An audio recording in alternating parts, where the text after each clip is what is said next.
Welcome to the Entrepreneur's Edge, powered by Lawyerz. I'm Theo, your host, with the heartbeat of the global micro, small, and medium business community.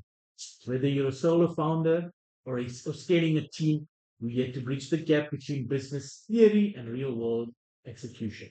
From deep dive business consulting and legal insights to career coaching for the next generation of self made leaders. Our mission is simple: to create a global platform where entrepreneurs share their hard-won lessons of their journeys. The future doesn't belong to those who wait, it belongs to those who create. Let's start building. This is MSMEs 2026. Joining me are my colleagues. They'll introduce themselves. Tandy, take it away. Hi, I'm Sandy and I take care of our clients at Lawyers and Trainers Academy. And this is I'm Nobi and I'm project lead for Lawyers and Trainers.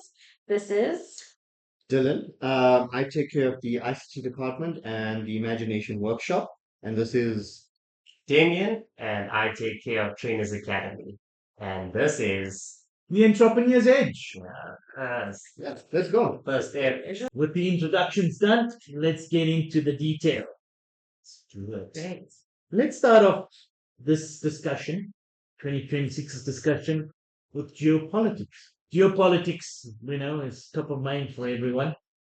Yeah. It's geopolitical tensions, or should we rather say geopolitical shenanigans? Absolute, it's crazy.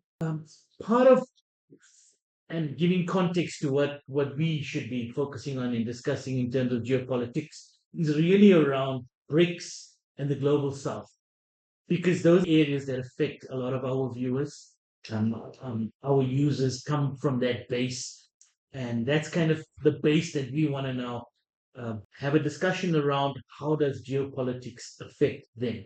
BRICS stands for Brazil, Russia, India, China, and South Africa.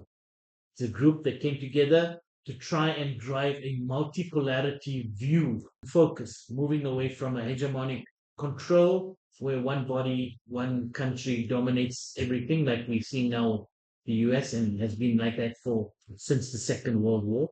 BRICS started in the early 2000s, and the drive was to create this multipolarity.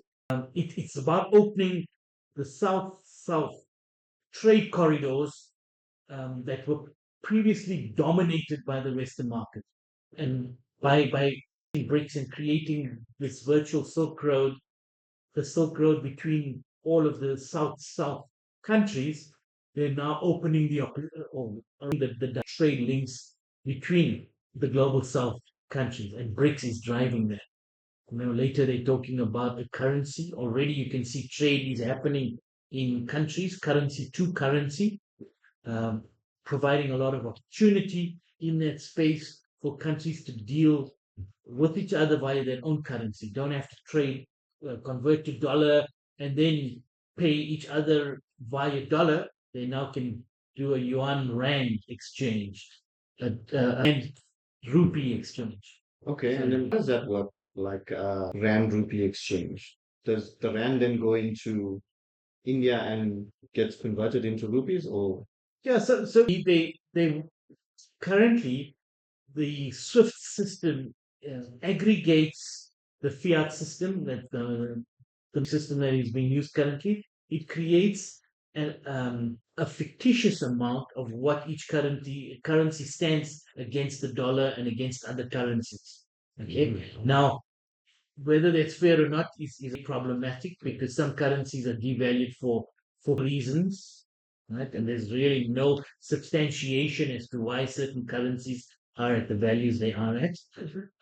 The good thing now, hopefully, with the system that gets implemented, it'll be a lot more fairer system, in that your currency will be pegged according to the demand of your product that you're providing, which Okay. is the right choice. If I sell more products, my currency is slightly higher than the others, and yeah, it's a complex system. yeah, It has been complex. I'm sure it'll still be complex, but I'm sure we're hoping it'll be a fairer system more than anything. okay. That's the thing, because how long has the dollar been the standard for?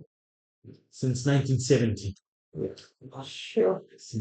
Pretty sure I wasn't born in 1917. So yeah, you get to see what BRICS can do now and bring forth, especially now with all of the different political things going around. I'm not going to mention names, but No, mention it. What the hell? Let's call the bullies out. the ones who want to take Greenland, that's kidnap the Venezuelan president.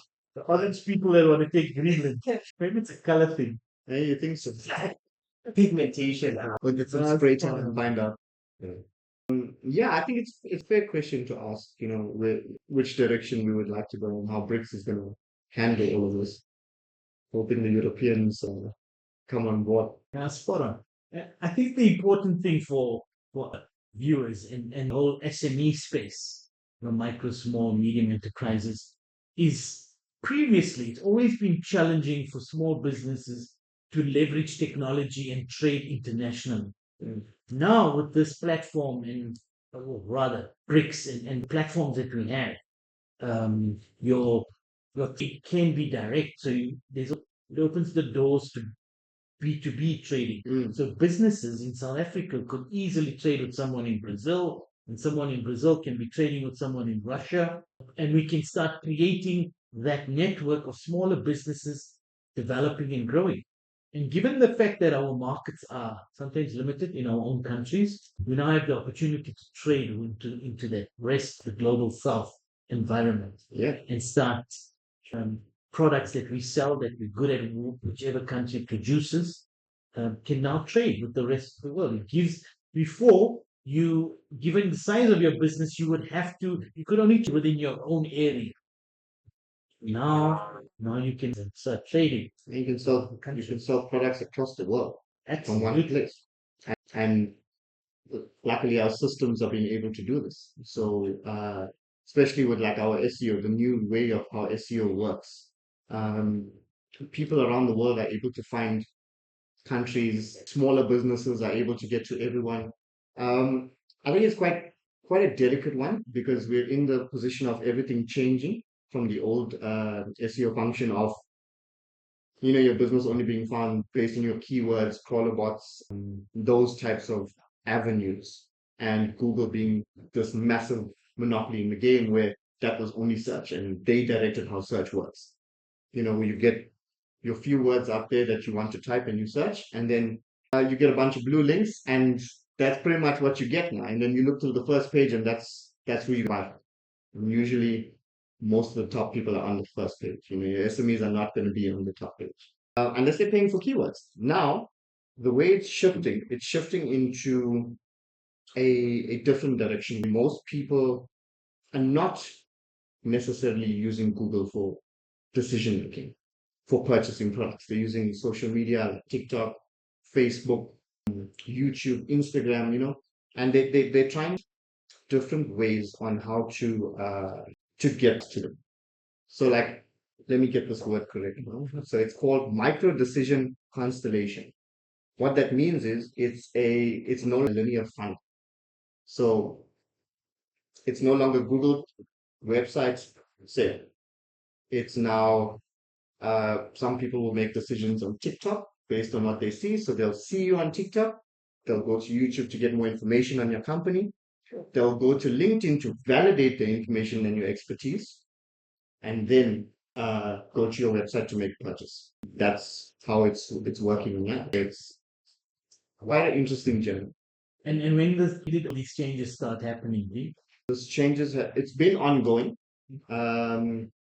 But I think we're seeing now the ripple effect of the mid last year, 2025. Around there is when Google also now seeing the shift because they were 27% of search activity. Now they've got 27%. 73% is sitting on social media. We saw that in our own experience as well around how search has changed fundamentally with Google and how we had to change it. So AI is real. AI is having a solid impact. AI is starting to affect us without a doubt. And it's incredibly powerful for our SMEs to consider. I know, Tandy, you spent some time researching and getting into it and doing a deep dive on it. Yes, I mean, it's obviously a big thing. It's a buzzword that everyone's using. Everyone's like, AI is taking over everything. It's taking our jobs. It's making us redundant. But I don't think that's actually the truth because AI is not really taking away our thinking capacity. Instead, it's helping us improve the way we do things, increasing our productivity if we're able to use the tools correctly. Because at the end of the day, that's what it is. It's a tool that helps us with our efficiency. And what we're finding, especially for small businesses, it's been able to increase the amount of guess the reducing the busy work by through automation of tasks, those small tasks that can easily automated. Mm. You can now put that onto your AI tool, and then you can now focus on the thinking work, which is where the core of your business lies. And I think if more business owners and MSMEs and entrepreneurs could think of AI as that tool as opposed to looking at it as a negative thing, they'd be able to harness its power better. So you're saying it's time now for MSMEs to consider AI as an employee on the One team. 100%, because what it's actually doing, it's basically reducing your minimum number of viable team members that you need to actually run your core business. So you're able to now focus on just your like, the basics of what you're doing. Damien, around Gen Zs and how they now going to look at using AI and implementing AI and new world for them, right? Yeah, absolutely. Theo. I think the Gen Zs, especially right now, are entering such a completely different version of the workforce. Tali had mentioned how these MSMEs are actually using AI. And I think, yeah, as much as it's good for them to use AI as a second hire or their first hire, but if they are fluent in using AI, when these Gen Zs are getting into those MSMEs as employees, man, it's an entire different ballgame, because they become a lot more involved in anything and in everything. And I think that playing this role of, this reverse mentor role, let the Gen Z show you, how that AI model works. Let them show you a different way of using that AI, because I think what we kind of tend to forget is that these Gen Zers, like us and myself, kind of we don't remember a world before generative AI, right? We've boomers and Gen Xers, they are living in it, but these Gen Zs are breathing it in. They don't know any other world behind that. And I think it's such a crucial point, especially for MSMEs, to kind of not only consider that, but to make that a focal point for them, when bringing them on, or even just using it themselves. And I think to that point, of them not knowing the world before generative AI, and it's not to say that they've become, they found more reasons to not do certain things. I know that's not the case, because speaking from personal experience, it's just, I think that there's a lot more ways to be explored to do certain things, to solve certain problems. And yeah, I think that's a really valid Yeah. point. And so there's this misnomer. Let's deal with it. It's All out right. there. Gen Zers, all Gen Xers and boomers are constantly saying, can't work with these Gen Zers. Mm. They lazy, they cut and paste. Uh, Absolutely ludicrous. Norms, you've done a deep dive on leadership and management and how our SMEs should be dealing with Gen Zers. Tell us more about that. So the first thing that we need to do is basically clear up the confusion between the two different spaces. So management is basically a function. It's about processes, schedules, budget spreadsheets, the likes, right? With management, you manage things. You tell people what to do, what they can't do, and essentially you ask the question, are we doing things right? But leadership is different. That's about people. You're basically leading people to think differently, to tackle complexity, to want to problem solve, to come up with fresh new ideas. And that's where the distinction is between the two. So it's very easy to confuse them because there's such a gray area that both of these spaces play in. So that's just the first step for us to understand. And one of the key things about leadership is that it all boils down to one simple thing, and that's character. The only reason that people feel that Gen Zers are difficult to work with is that they don't understand the types of personalities that are coming into the space, coming in from this young generation, and also not understanding the different personality archetypes that Gen Zers can be. It's not straightforward like it was back in the day. If someone was a science geek, they're left brained, this is how you handle them. Now people are more complex. Someone can be left brained, right brained. They can want to think numbers, but they love color. So those are the small nuances that we have to establish first when dealing with the space. Just to add on to that, and again from our experience here at Lawyerz, the thing about work is back in the day, my time, the older guy, just after the it's yeah, we were conformists, so we just worked and we conformed to the environment. However shitty it was, we just conformed. You know, there was a job that had to be done and it was done, so we had to do it. But we are a lot more civilized now. We are a lot more. We come into an environment where we are a lot more tolerant. We're a lot more accepting and diversity, diverse thought, diversity in terms of across the color, different race groups, different age groups, and the like. Back to Damien's point around Gen Zers have grown up. They've grown up in the age of the internet. So be rest assured, when they come into your environment, they come in with knowledge. They know stuff already. You can't be treating them as objects like you did with us. Now this person comes in informed. They're looking for proper leadership. They're looking for proper mentoring and coaching. They're looking at you, the leader, the entrepreneur, to be able to guide them. That's crucial. And you must create the energy for the environment. You're not gone are the days when you can shout and jump and scream at people. No, we solve problems. And they are serious problem solvers within that team. I've had that experience with you guys. We've had that where you come up with the solutions. So it's not like manager, leader / God. No, that you're just a team man. And I think that's the issue around creating a hub of creativity, making sure everyone is energized and is part of the solution. And I think that's where you guys work hours. You don't even look at the clock. And the quality of your work is just on another level.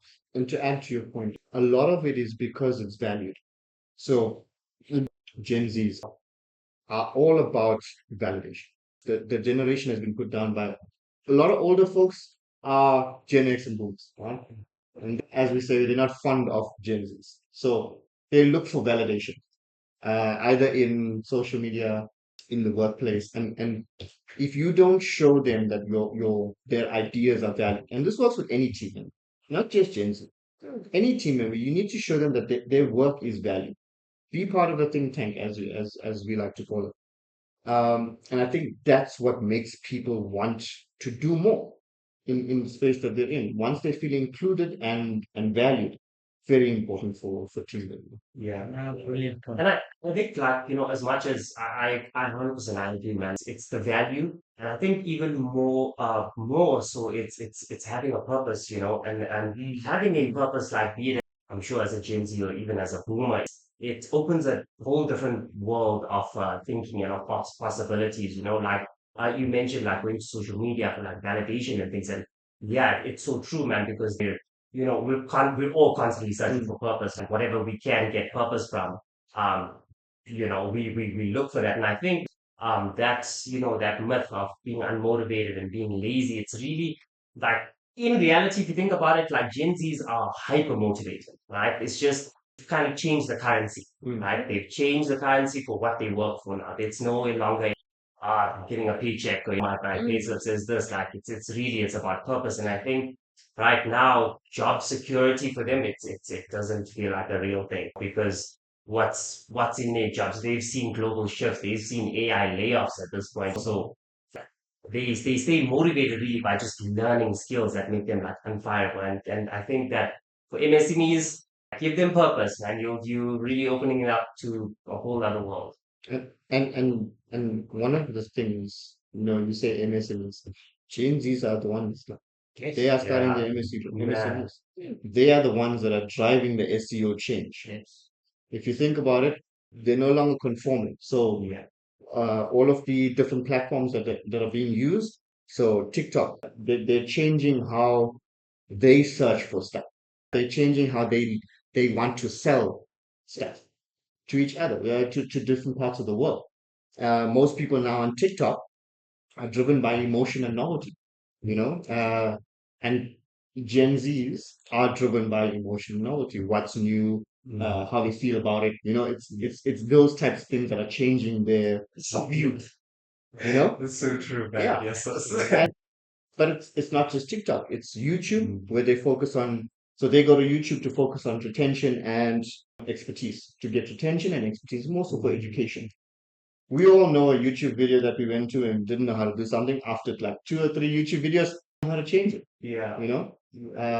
But that was the starting point. Now people are going and using it to actually go and learn skills they never knew. And they might not need right now, but they will educate themselves in the future. ChatGPT and Gemini, they're mostly using it for citations. They're going through it for to see what's out there, to know what to go and educate themselves on YouTube and TikTok and stuff. It's more for semantic clarity, where it's like ChatGPT wants to give you the cream of the crop, and that's what they're looking for. Because there's a lot of stuff out there, a lot of products, a lot of everything. And the way AI is going now, it's got access to the database to go and tell you what's the cream of the crop. But you got to know what you're looking I want to just quickly come back to the point that Damien raised around purpose. It's such an important aspect. And you're so right about that, Damien, because if we think back just post COVID, remember how many people were just saying, okay, I'm giving up my job, I'm not interested, because that was a life changing event for all of us, many of us. Yeah. And people decided, okay, paycheck is not important anymore. for. Now, while boomers and Gen X's like myself, We for don't us, hate you. Yeah, thanks. Well, I got converted. he's a Gen Z. Yes, convert. The point around that was we generally conformed, and for us, a salary was important, and we will take whatever crap is thrown at us, but we will continue.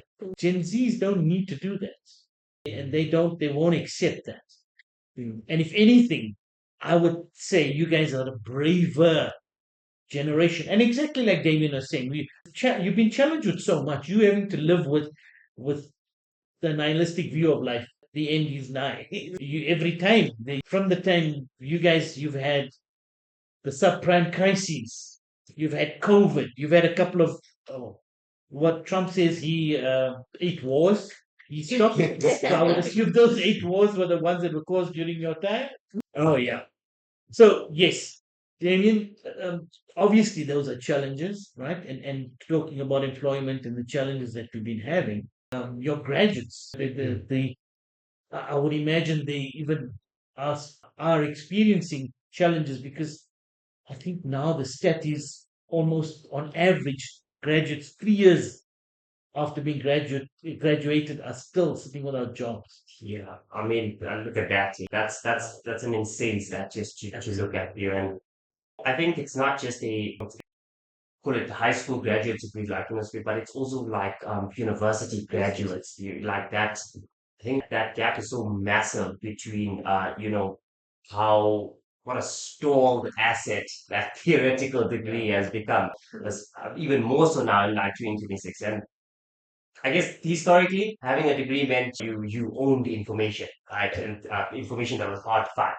But like, what information is hard to find now? And essentially, it's virtually free at this point. So I think that degree it's kind of stranded right now because the graduate has that theory, but there's no there's no interface, there's no platform to connect that theory to be it even a real world business problem or an actual real world problem. And I think that having the what and but having no muscle memory of like for how it creates that really that harsh gap. And it's a harsh gap. That statistic, I mean, Theo, that you mentioned, just thinking about that and having a younger sibling that recently, kind of came out of finished matric like this past year.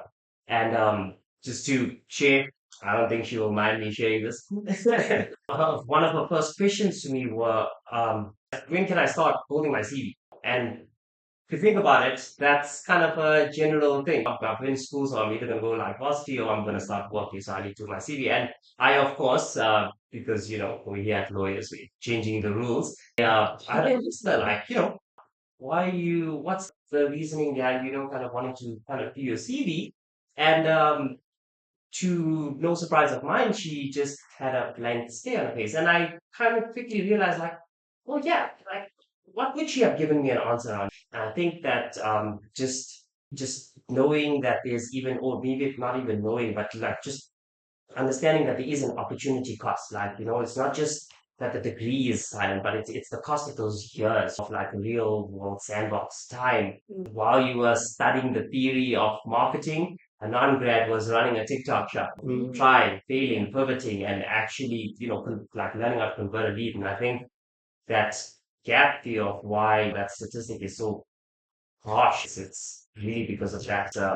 We can no longer, be considered knowledge storages anymore because we've got certain degrees and whatnot. Because to what end, Norms, what's the views coming from comments from our viewers around their challenges with management and with leadership? How are those aspects being challenged now? And again, with AI, given you've got different generations working together and in a complex environment, like we said, geopolitical tensions and the like, I would imagine that's even tougher for your leaders and your managers. Yeah, so essentially, good leaders make people feel safe, right? So when we speak about the emotional factor within a workplace, right? That's the number one thing. If a good leader can be able to create a space whereby you're free to express yourself, to share your viewpoints, to express ideas across the geopolitical space, across the SMME that you're in, or the MSME that you're in, then automatically that person is able to lead you to do better within the workplace, whereby a manager is boxed in. They're not thinking outside of the situation that they're in or outside of whatever is happening within their spaces.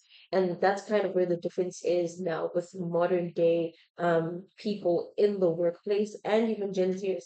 Someone can easily go onto ChatGPT or Gemini and say, I live in this country. This is what I need to find out within this other country. I'm trying to get our products into this space. What are the social media strategies that we can harness to make our product the best that it can be and be able to implement this market?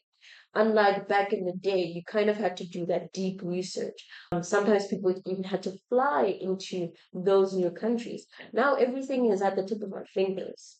And Like our Z-bot, right? Does that. exactly. I was getting to it. I was going to it. I was about to say, just like how, Just in case. yeah, yeah, just like how we now can get quick information on countries like India, Pakistan, ask about the MSMEs in those countries. How are they leveraging their resources? And someone who's just out of school trying to figure out, okay, I want to start this business. How can I do that? What are the steps that I can take? What market can I implement? They can get that information just from the tip of their fingers. If you have a phone, if you have internet, you can get this information right away. Yeah. Tani was getting excited because talking about one of our favorite tools, the Z-bot. Yes, because we essentially with Gbot, what we've been able to do for our MSME community is put lawyers, business consulting expertise into entrepreneurs' hands. They have it at the tip of their fingers. They can just use it. And we've been able to train it through our knowledge base including various insights, some of them with our MSME categorization framework that we've developed. And so they're able to use that tool.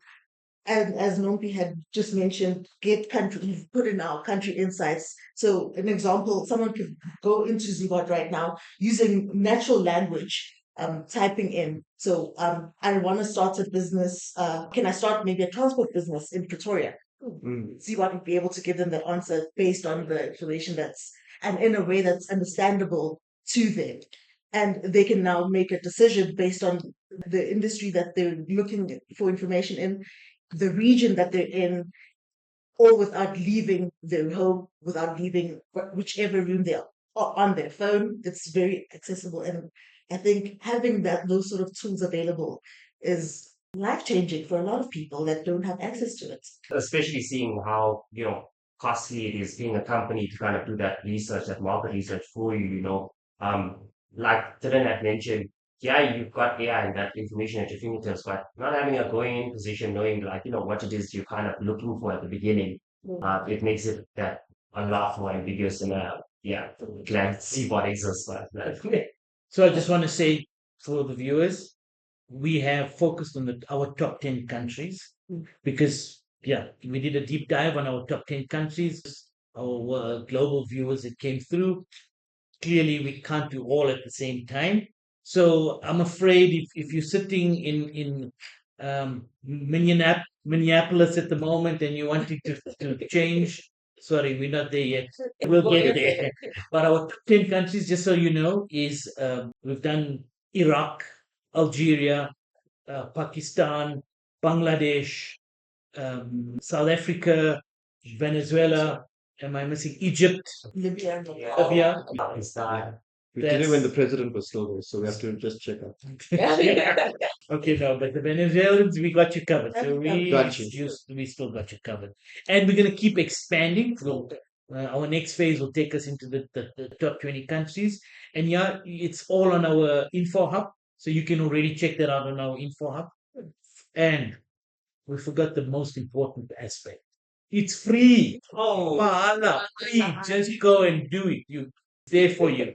Okay. Well, we'll add the link in our description. Yes. You can just go ahead and look for it. Please add comments on whichever country you're coming from and what you need. And maybe if the demand is enough by your comments, we'll certainly entertain that.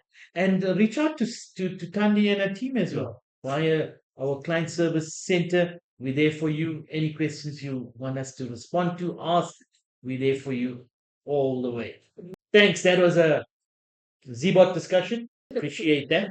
I want to come back to this whole SEO and social media platform.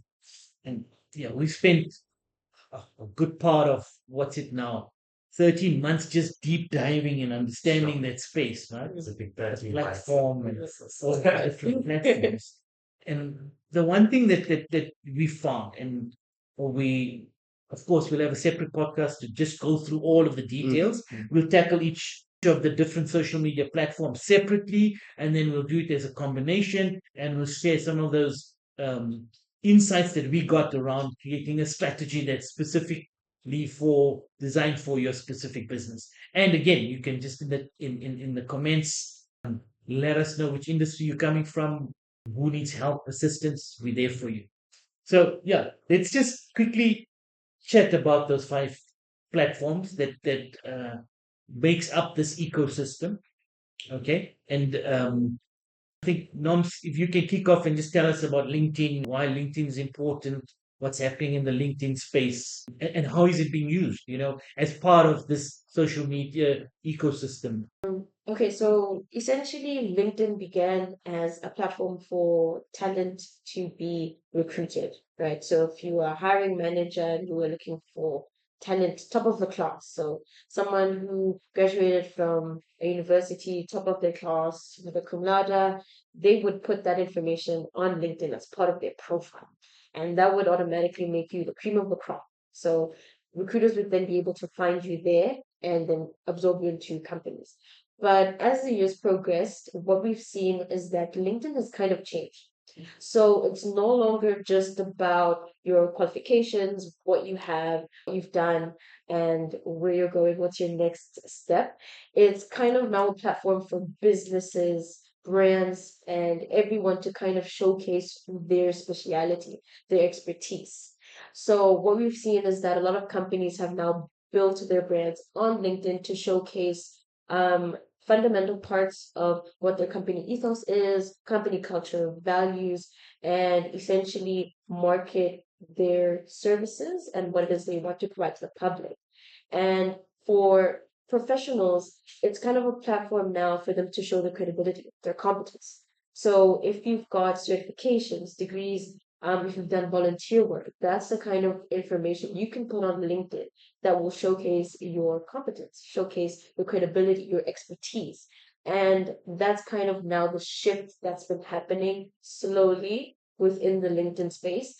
And what also is a small portion of the change is how businesses are now doing LinkedIn. So they can put in LinkedIn ads, but at the same time, they can showcase the human centric part of their businesses. So it's not just about the shiny building and the hierarchy. It's now about how are people feeling in the organization and how is the business then contributing to society outside of just, the corporate facade that they have.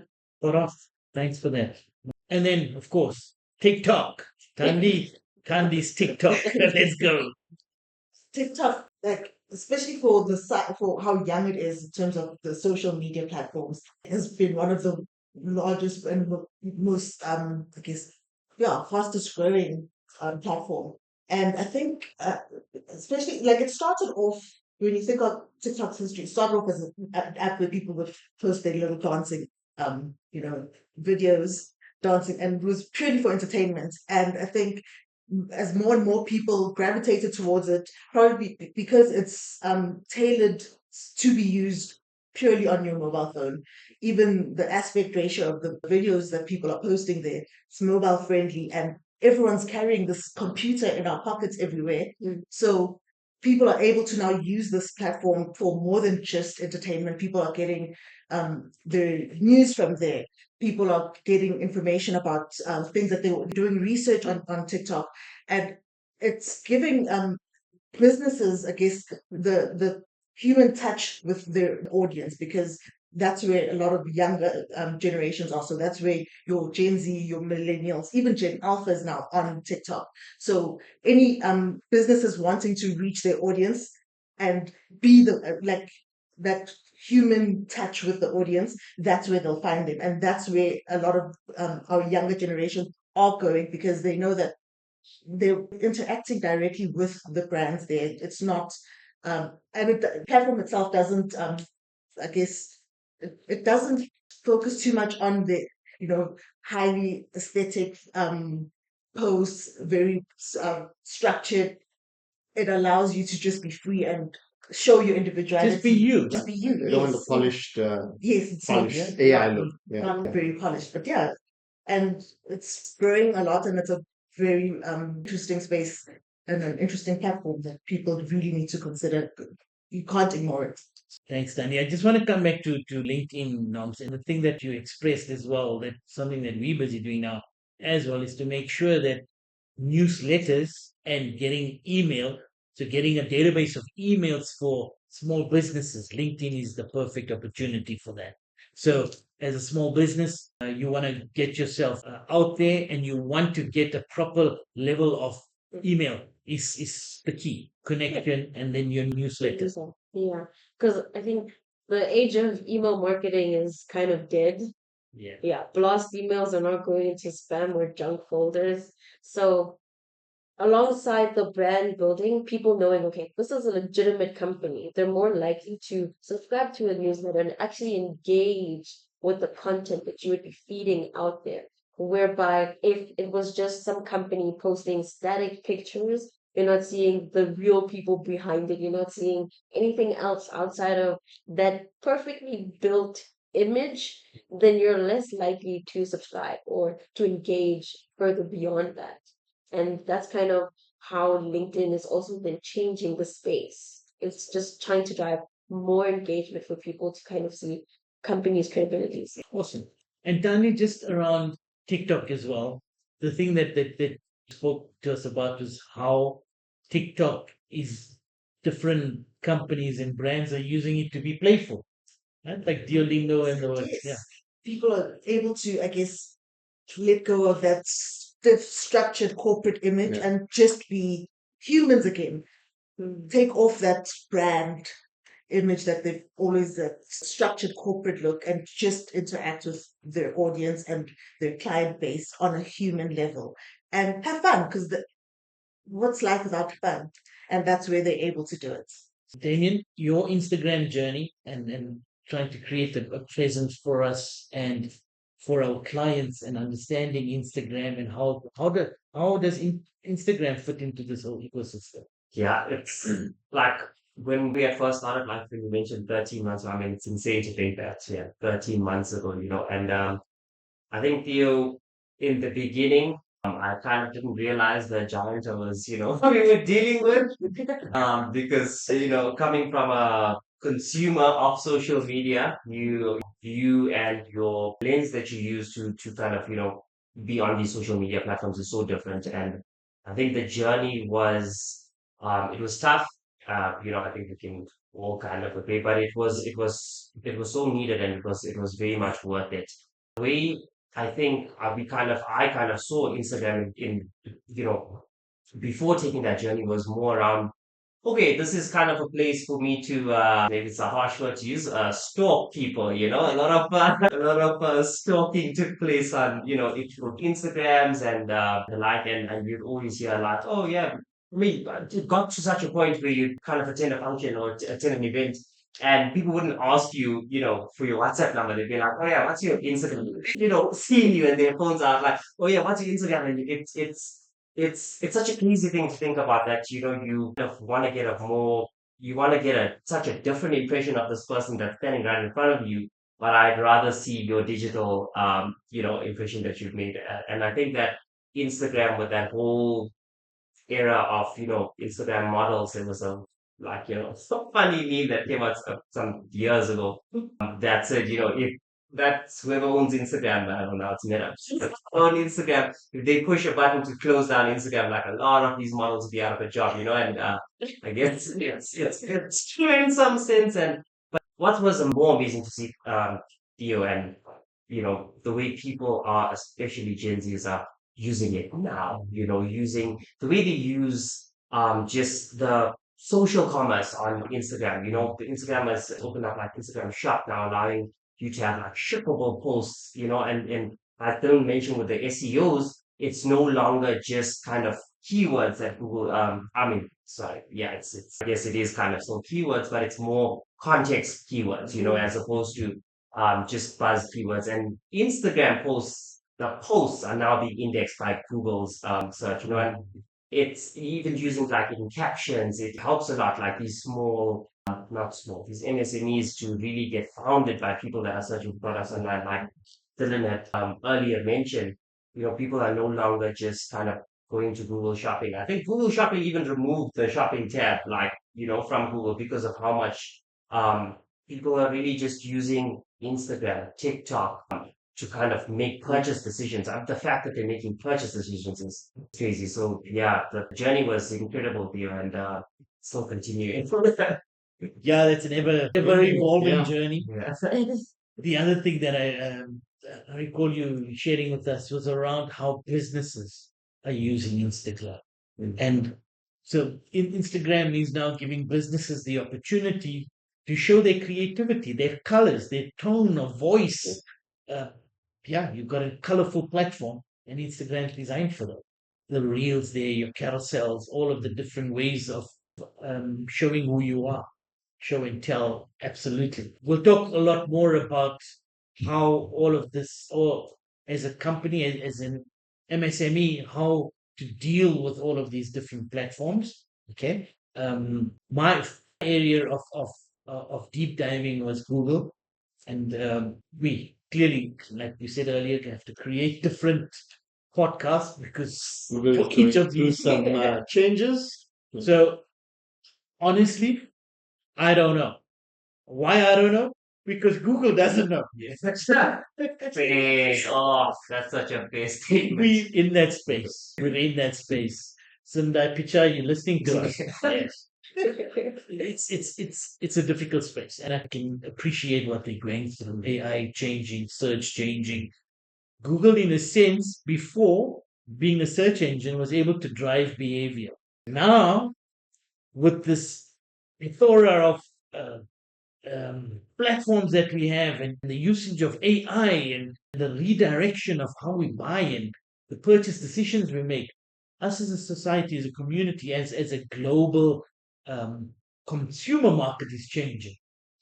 And We're changing Google. spot on. We are Changing the way we're changing. Google needs to work. Yeah. Absolutely. There was a time when Google drove our behavior, but now we're driving Google's behavior. Uno reverse card. Google. Hold on. Yeah.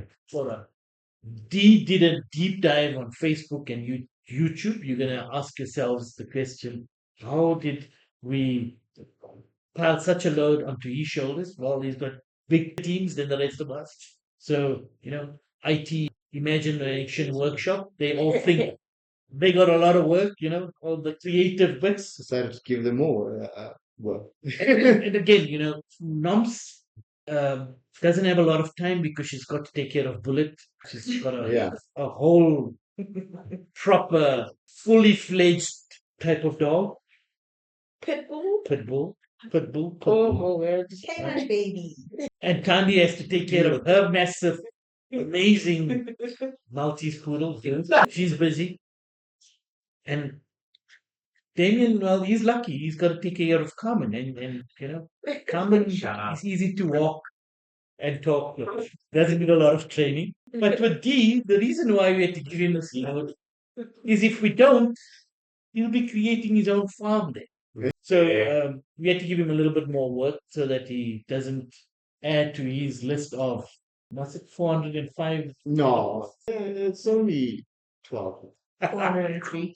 It's 12, including the insects. The fact that he said only 12, It's a worry, right? So yeah, that's load another platform. So It's a podcast for another day. yes. Go through my animal farm. tell us about YouTube and Facebook. I think coming off of Google, we'll go with YouTube, right, because Google is still owned by Google. And prior to that, the research was shown that when Google was, the big boss on search, YouTube was second also for search. So on a ranking form, it was Google and then YouTube. Times have changed, and now YouTube is being used more so, not just for search. So you're not just going to go and search what's the best, recipes. How do I check? It's- How we need better sound for our. We need better sound. Anybody wants a sponsor? No problem. Yeah, it's not just anymore how-to videos. It's no longer that.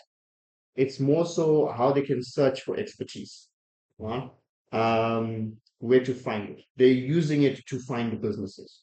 They're using it to find best ways on how to do things other than, your day-to-day life. So SMEs are now using it to learn how to run businesses. They're learning how to run teams. They're using it to learn. A lot of these SMEs don't always go out and it's a harsh topic to tell someone you need training, right? Or even to admit to yourself you need training. So you won't just go out and purchase training. Go to YouTube.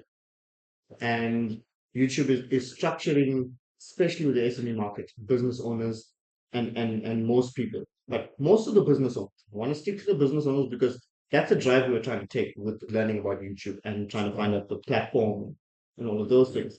A lot of the people don't want to go and pay for training because we can get it for free. But the problem comes in is when you don't know. And YouTube works that way. So if you know what you're looking for, you'll find it on YouTube. If you don't, well, that goes with anything, right? AI, you'll never find. My research has shown me that there's different ways you can use YouTube in terms of there's promotions, there's different types of pages. You just got to find your special look and feel and how you want to go about doing it. For us, we've gone professional, playful. We're not stern people. We know our stuff, and it comes across in our content, you know, and what we put out there. We've got videos of trainings. Go ahead. Check it out. Over Yeah. 133, almost 140 videos Almost now. 140 videos. Yeah. A lot for you to have fun with. Like, subscribe, share, comment. But yeah, most people are finding that space in YouTube. So if you're gonna go, and we'll have a full podcast on how to deal with all of the social medias. You know, there's no specific one. Yes. Got to use them as a community. Mm. You have to use it as a community. And going in position for YouTube is to educate. Stay with the fact that going onto YouTube is educate. That's one of the biggest things that came out. Don't hardcore sell on YouTube. That's not where people are gonna buy. You know, they're not coming there for a sales pitch. They're gonna go to TikTok for that. They're gonna go, you know, Facebook for those types. So yeah, YouTube, keep it educational. That's as far as our research goes, or my research. And it's a big platform. If anything, it might be overtaking, you know, in the educational space. Yeah. It might be overtaking a lot of other free to consume resources. And going back to Google, Google's gone smart. Yeah, sure, they're learning what to do, but they understood the shift. They're understanding the shift. And the reason I say this is because when I was doing a search on Google for our company, our YouTube account came on first before our website. Wow. Yeah. You know? And look, we've got over 1 million views on ours. That goes to show. A lot of people have come there to learn, because most of our content is about learning. Most of our content is about our modules that we offer, you know, and our courses. It's just about education. So, fun one to be around. I learned a lot about YouTube that we'll get into when we do the social media. And yeah. And then there's Facebook. Before you go onto Facebook, let's just the thing on YouTube. Exactly. Just to echo all of your sentiments, all of the things you mentioned, the power of YouTube is just incredible. And if there's one thing that you walk out of after listening to this podcast, is don't ever underestimate the power of YouTube as a learning resource for you. Incredible as a resource. But yes, sadly, Google did not start YouTube. They bought it later. Yeah. So the search in YouTube is absolutely crap. They're getting better. They are progressive. Yeah, progressive. Slowly, but they'll make it. I mean, even the algorithm is whack. 'Cause Yeah. on a random day, it'll show you a video from 7 years ago as if it was released today. And they do a very clever thing where it's like new to you. Like Yeah. everything then is new to me. Then you know. 100%. Yeah. But the point around learning, absolutely. So our micro, small, and medium enterprises, guys, go and use that. Learn how, figure out how, and again, we'll have podcasts. If you're keen, we can start giving you some guidance around exactly how to search for specific details that you're looking for and consume a lot of that content for as long as you can. Of course, YouTube is, you're going to get pieces of information. You're never going to get the full picture. And that's why you have to rely on lawyers consulting, business consulting, because we'll be able to paint that full picture for you. But hey, for you to get started, absolutely there. With our resources, like we mentioned, the ZBot and our free to consume info hub, as well as this podcast. We're going to share a lot of information with you to get you going up and running and get you started. And Damien will spend a lot more time talking about Trainers Academy and this SME program that we've created. The knowledge you'll pick up pieces on our YouTube channel and on YouTube itself around entrepreneurship and how to start a business and startups and all of that. But Damien and his team have put together a approach on where to start, or how to get your entrepreneurship journey going, and the need to know aspects of your business from end to end. Okay, so something we'll speak about more in podcast. Tell us about Facebook, this metaverse. And Before Facebook, that's an excellent point you made on people use YouTube and how the viewers can use YouTube. Thank you for that. Metaverse. That's an entire ecosystem on its own. And you've got WhatsApp, you've got Instagram, you've got Facebook, you've got metaverses. You've got different platforms that are, yeah, they're trying to create the smooth flowing ecosystem using the meta business where you can pull all of your different pieces and place it in one house where you can control that. And a lot of people, from point of view, a lot of people are getting more comfortable with purchasing from Facebook, but it's also used for browsing from the beginning. So you've got your Facebook page. We'll dive more in specific on how to build all of these things. But you've got your Facebook page that builds your trust, right? That's where you're going to build the trust with your client. So That's your shop front, that's right? your shop front.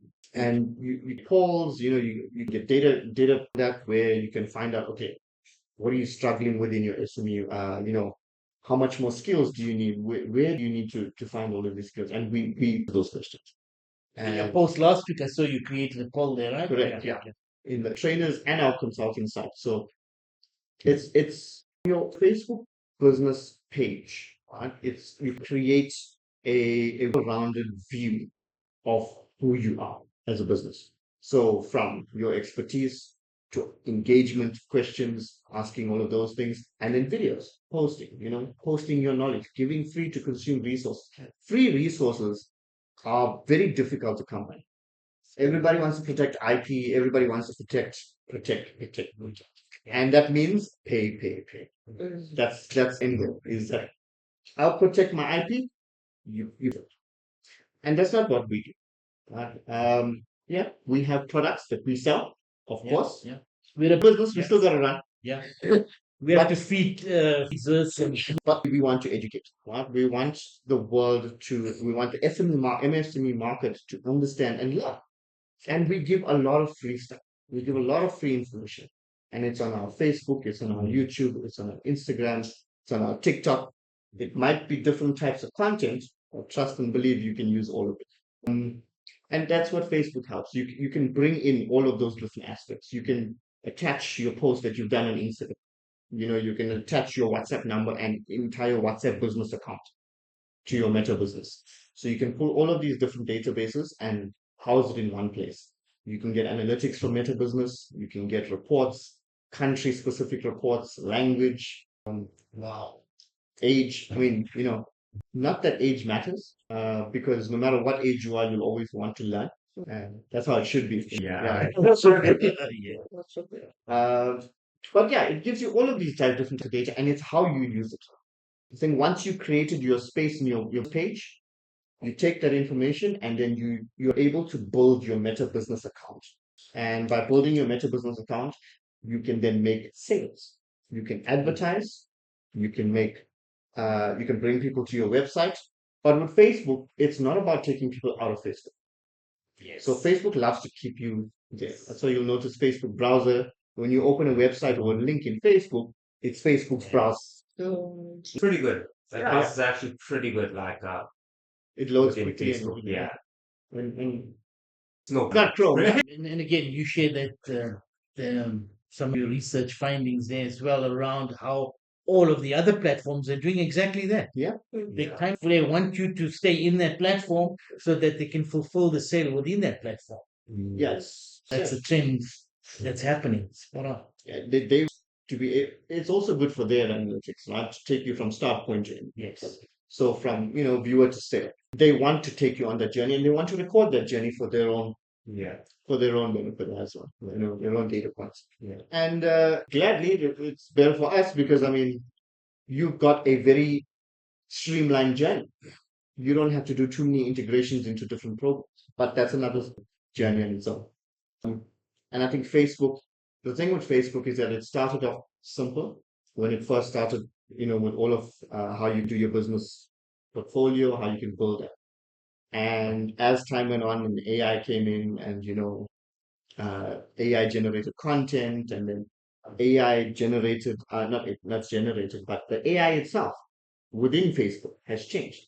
Now the AI search has changed inside Facebook. In doing so, your advertising changes because Facebook now needs to learn how to advertise on its own platform. And that's what sort of where it gets a bit complicated. It's to be easier, but you're building on an already proven system, System. and you want to try and change how it works. Very difficult to just get that overnight. So, but it'll in progress. I think it'll be much simpler as we go. So as we mentioned, other than the farm he's creating, he also has a 6-year-old, Zayana. Sure. Please give him more time. A deep dive on the research. Apologies that he's taking all your time. Guys, that was awesome. I think it was a great discussion. Loved your inputs. I think we hope that our viewers get value from what we're saying. So yeah, like and subscribe. And please, in the comments, let us know what worked for you, what didn't, what should we change, what sort of topics you want us to talk about. Do you want us to be more funny? Because we can be. Or more serious, which we can't more serious. No, we're trying. That will be work in progress. And please tell us the topics that you're keen on involving. We to make sure this podcast is for you, our viewers, our global community that we want to create of MSMEs. This the start of our engagement hub, and that engagement hub is talking to this global community that we're creating, so that you're able to share your ideas with people that are like-minded, same industry, different country, smaller towns. How do I run a successful barbershop? And we've got a good couple of successful ones that we know of in South Africa. There's others that we've come across in our research, and we'd like to bring them on board and share their stories with you, just so that you know whatever you're doing is possible. Entrepreneurship, guys, is no longer a nice to have. It's an essential. So those of you that are running your businesses and you're battling and you're suffering and you're thinking, oh man, I should be working for someone, guess what? That horse is bolted. You're right space. Just keep going. Just survive. Remember, Just survive. you're not alone. Exactly. You've got us. You've got a lot of expertise sitting right here. And you've got your fellow entrepreneurs around the world that we're now going to be able to share and 100%. create the platform for you to engage with. Any last comments, guys? To us, well done. Kudos to us. That was awesome. It was a great discussion. Clapping, we'll do the clap thing. Yes. Check out our TikTok for the behind the scenes of this episode if you enjoyed it. It was it's pretty cool. Yeah. And I think to our viewers, we're so glad that we finally got this started and we kicked this up. And we can't wait to see what you guys are interested in knowing more about. Yeah. Our client services center is waiting to hear from you, so please engage with us. We're happy to answer your questions if you have any. Follow us on LinkedIn. Oh yeah. We post very insightful posts, carousels, and save ready PDFs. Just follow us on all our social medias. I think it will be interesting. And then comment wherever you feel wherever your comfort zone is. Comment wherever you can. So whether it's TikTok, Facebook, YouTube, Instagram, Or even our WhatsApp channel. LinkedIn. Pop in those questions. But I'm glad we did this, and I'm glad I could show my face out to the public. It's quite a fun one. Yeah. And yes, one of the podcasts will certainly be the journey that we've taken to do the podcast, the challenges we've had to get here, and the challenges on just getting better at interfacing with public, with your clients, with the world around you, without a doubt. For me to get this team here together today, I had to bribe them with tacos. We had to prepare tacos for lunch, and you can check that journey on TikTok. TikTok. And you share that with you. But yeah, thank you all.